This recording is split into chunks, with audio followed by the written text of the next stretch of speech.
Now there's one more thing we need to configure with our route table, and that is if I actually click in this one, for example, we have a tab called Subnet Associations. And basically this means that we have created a route table inside our VPC. However, we need to associate subnets with the route table so that traffic within the subnet can also be handled by the route table.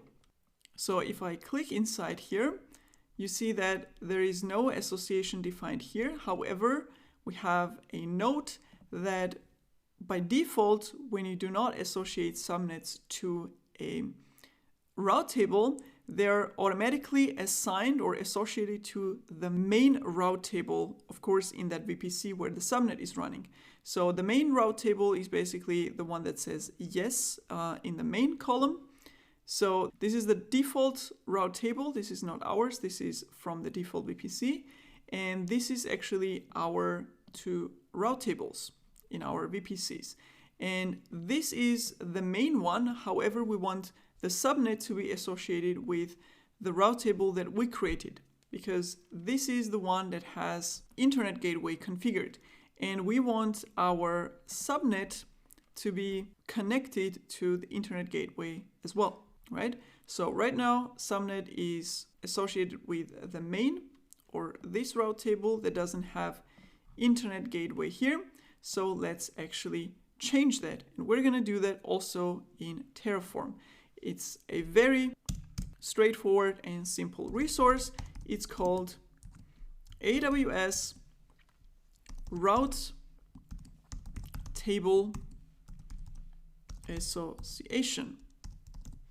And let's actually call it Association Route Table Subnet maybe.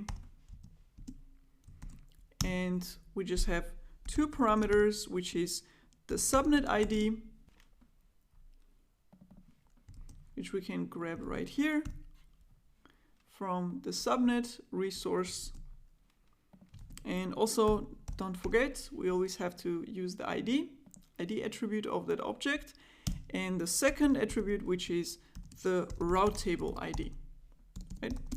Pretty straightforward. We're associating these two, so we just need IDs of the both. And route table ID we can grab here.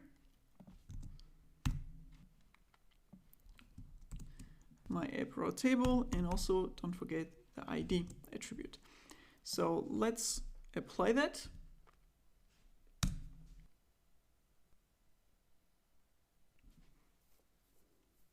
And one resource got created. And if I refresh the page now and go to subnet associations, you see that now we have an explicit subnet association with our route table. So our subnet, or all the resources, including EC2, that we're going to deploy into our subnet will be, or all of these requests will be handled by this route table. So we can SSH into the EC2 instance, as well as access Nginx web server through the browser. So all of that is configured.